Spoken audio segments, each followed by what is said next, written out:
आसान है। Please sir. Mentally strong कैसे होते हैं और मेंटली स्ट्रांग होने का मतलब क्या है, ये हमको मिल करके आज फाइंड आउट करना है। पहले ये देखना है कि फिजिकली स्ट्रांग होने का मतलब क्या।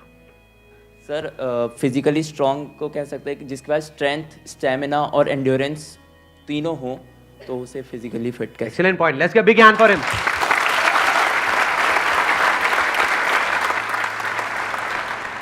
क्या हम ये कह सकते हैं उसकी मसल स्ट्रांग हो? हाँ, क्योंकि कुछ भी लिफ्ट करने के लिए, सही। वेट उठाने के लिए मसल्स का स्ट्रांग होना जरूरी है। मसल्स वीक होंगी तो आप नहीं कर पाओगे, हाँ।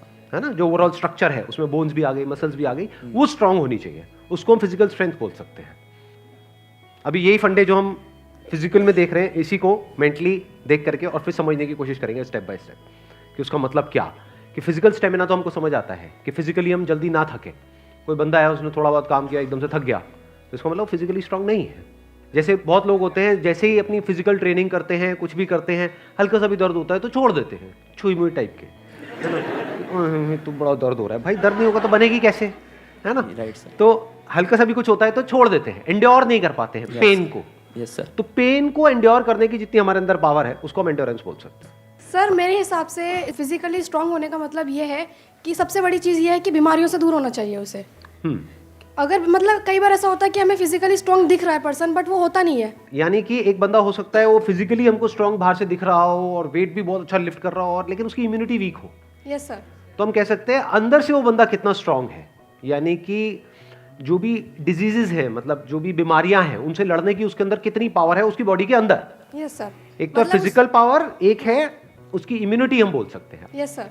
अब एक एक करके इन पॉइंट को देखते हैं कि मेंटल स्ट्रेंथ में किस तरीके से हम अप्लाई कर सकते हैं। सबसे पहले बात हमने करी फिजिकली स्ट्रांग होने का मतलब क्या, स्ट्रेंथ। मतलब आप कह लो वेट उठाना है। जैसे कहीं हम जा रहे हैं रेलवे स्टेशन पे, यहाँ पे, वहाँ पे, एयरपोर्ट पे, और अगर दोनों हाथ में पूरा भारी भारी पूरा भरा हुआ लगेज है, जैसा हम लोग इंडियंस ज़्यादातर लेकर के जाते हैं, लगेज बंदे से भारी होता है, सही है नहीं है। तीन तीन बंदे बैठ बैठ करके उसको पैक कर रहे होते हैं घर पे, माँ चढ़ी होती है और साथ में बच्चे भी, बेटा तू भी आ जा, तू भी आ जा, पति अरे तू क्या देगा, इधर बैठ। सारे बैठे हुए हैं और उसको बंद कर रहे हैं, फिर उसको उठा रहे हैं, है ना। तो कहने का मतलब है कि अगर आपकी मसल स्ट्रांग है तो आप उठा लोगे, एफर्टलेसली उठा लोगे। इसी को तो फिजिकल स्ट्रेंथ कहेंगे।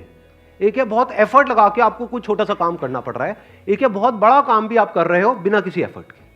क्यों? क्योंकि आपकी बॉडी स्ट्रांग है, आपकी मसल स्ट्रांग है। बिल्कुल इसी तरह से थिंकिंग मसल्स, यानी कि कोई प्रॉब्लम आई तो आप ये देख सकते हो आपकी थिंकिंग मसल्स कैसी है, बेस्ड अपॉन कि आपका रिएक्शन कैसा है जब कोई आपकी लाइफ में प्रॉब्लम आती है।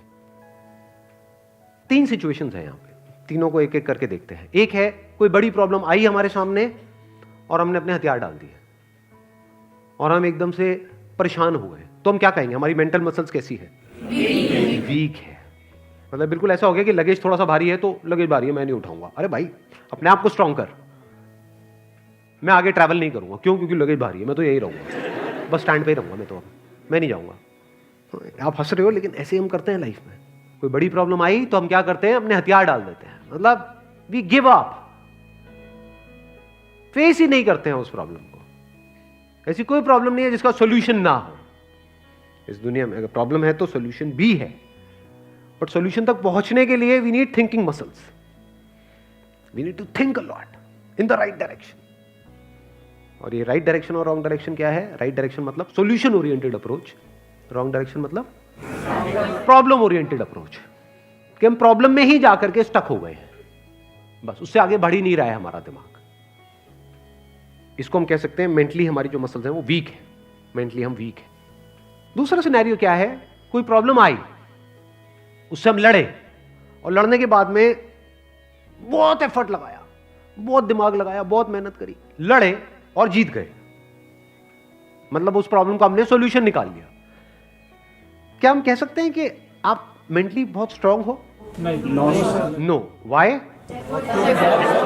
एग्जैक्टली बिकॉज आपको बहुत एफर्ट लगाना पड़ रहा है। समझ गए ना?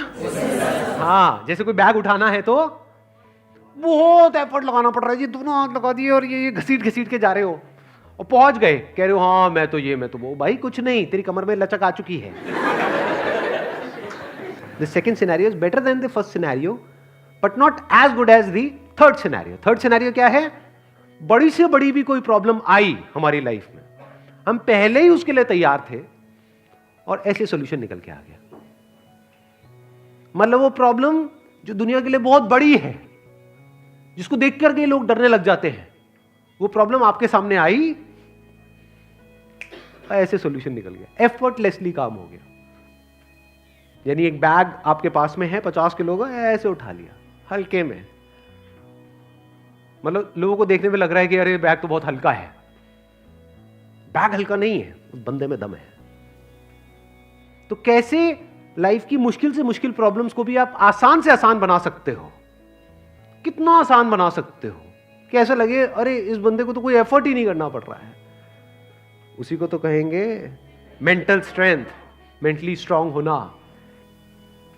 इसको अगर मैं सम अप करूं, जो भी अभी तक मैंने कहा है उसको एक लाइन के अंदर अंदर, तो वो क्या है? एक कैटेगरी होती है लोगों की जो सिंपल से सिंपल प्रॉब्लम्स को भी कॉम्प्लिकेटेड बना देते हैं अपने माइंड में। 99% लोग ऐसे ही हैं इस दुनिया में। सिंपल सी प्रॉब्लम है, कुछ भी नहीं, उसको भी इतना कॉम्प्लिकेटेड किया हुआ है जैसे पता नहीं क्या हो गया, हवा बना दिया है पूरा का पूरा। और दूसरी कैटेगरी होती है लोगों की, ऐसे बहुत कम लोग होते हैं, वही होते हैं जिन्होंने एक्चुअल में काम किया होता है अपनी मेंटल मसल्स के ऊपर। वो कौन होते हैं? जो कॉम्प्लिकेटेड से कॉम्प्लिकेटेड प्रॉब्लम्स होती हैं उनके सामने, जिसको देख करके ही बंदा कहे अरे यार ये तो बहुत कॉम्प्लिकेटेड है, उसको भी सिंपल बना देते हैं। जैसे फॉर एग्जांपल आपकी कोई रिलेशनशिप है किसी के साथ में और वहां पे बहुत क्लैशेस चल रहे हैं, बहुत मेजर कुछ इश्यूज हो रहे हैं। एक तो ये आपस में हम लड़ते मरते रहे कुत्ते बिल्ली की तरह, जैसे ज्यादातर घरों में होता है।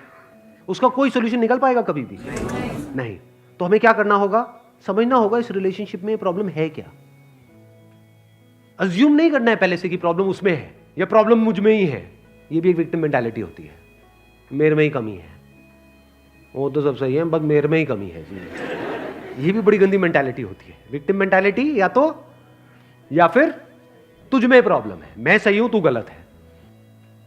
तो पर्सन को ना देखा जाए कि वो या वो, प्रॉब्लम को समझा जाए। प्रॉब्लम एग्जैक्टली क्या हो रही है रिलेशनशिप, वो जो क्लैश हो रही है उसकी जड़ क्या है, उसका कॉज क्या है। अगर वो हमको समझ आ जाता है बारीकी से, तो क्या वो प्रॉब्लम जड़ से ठीक नहीं हो जाती? और अगर हम उसको ना समझे और ऊपर ऊपर से ठीक करने की कोशिश करें, क्या वो कभी भी ठीक हो सकती है? कोई भी मिल करके क्या उसको ठीक करवा सकता है उस प्रॉब्लम को? जैसे दो लोगों के बीच में प्रॉब्लम हो रही है, कोई तीसरा आ जाए उनके बीच में मीडिएटर बन करके, मैं सॉल्व करवा दूंगा तुम्हारी प्रॉब्लम, तो कुछ देर के लिए तो वो समझौता करा सकता है, लेकिन अगर परमानेंट उसका सोल्यूशन चाहिए तो वो कैसे होगा? या तो दोनों को या दोनों में से किसी एक को बारीकी से समझना होगा ये नेचर ऑफ प्रॉब्लम क्या है। And that could be very simple. समझ गए? मतलब लगता क्या है, ये स्पेशली जो रिलेशनशिप्स की जो प्रॉब्लम्स होती है वो बहुत ही कॉम्प्लिकेटेड होती है, एक्सट्रीमली कॉम्प्लिकेटेड। समझ ही नहीं आ रहा था क्या करें क्या ना करें। कई बार होता है कि बहुत ही सिंपल होता है उसका सोल्यूशन। अगर मान लो मेरी किसी के साथ में रिलेशनशिप है, उसमें कोई प्रॉब्लम हो रही है, तो उसको बारीकी से ऑब्जर्व किया, अच्छा प्रॉब्लम हो क्यों रही है और इतनी बड़ी प्रॉब्लम क्यों हो रही है, उसकी जड़ क्या है।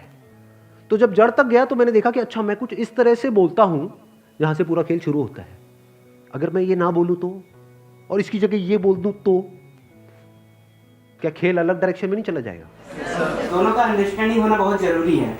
आप कह रहे हो दोनों की अंडरस्टैंडिंग होना बहुत जरूरी है। हाँ जी सर। ध्यान से समझना, अब ये प्रॉब्लम ओरिएंटेड अप्रोच है, सॉल्यूशन ओरिएंटेड अप्रोच है? ये प्रॉब्लम ओरिएंटेड अप्रोच है जिसका कोई दुनिया में सॉल्यूशन नहीं है। ये बिल्कुल ऐसा है कि सरकार को तो अपना काम अच्छे से करना चाहिए। ये जो चाहिए है ना, ये हम इंडियंस की नस नस में दौड़ रहा है। सड़कों पे सबको अपनी गाड़ी ढंग से चलानी चाहिए, रेड लाइट पे सबको रुकना चाहिए, ये होना चाहिए, वो होना चाहिए, यहाँ पे सफाई होनी चाहिए, दोनों को एक दूसरे को समझना चाहिए, जो कभी नहीं होगा। तो क्या हो सकता है, इसका सोल्यूशन क्या है? ये हो गई प्रॉब्लम ओरिएंटेड थिंकिंग कि हमारी लड़ाई की जड़ क्या है, मैं तो उसको समझता हूं, वो मुझे नहीं समझती। समझ गए ना? आ गई ना प्रॉब्लम। जबकि सोल्यूशन क्या है? मुझे ही समझना है, खत्म।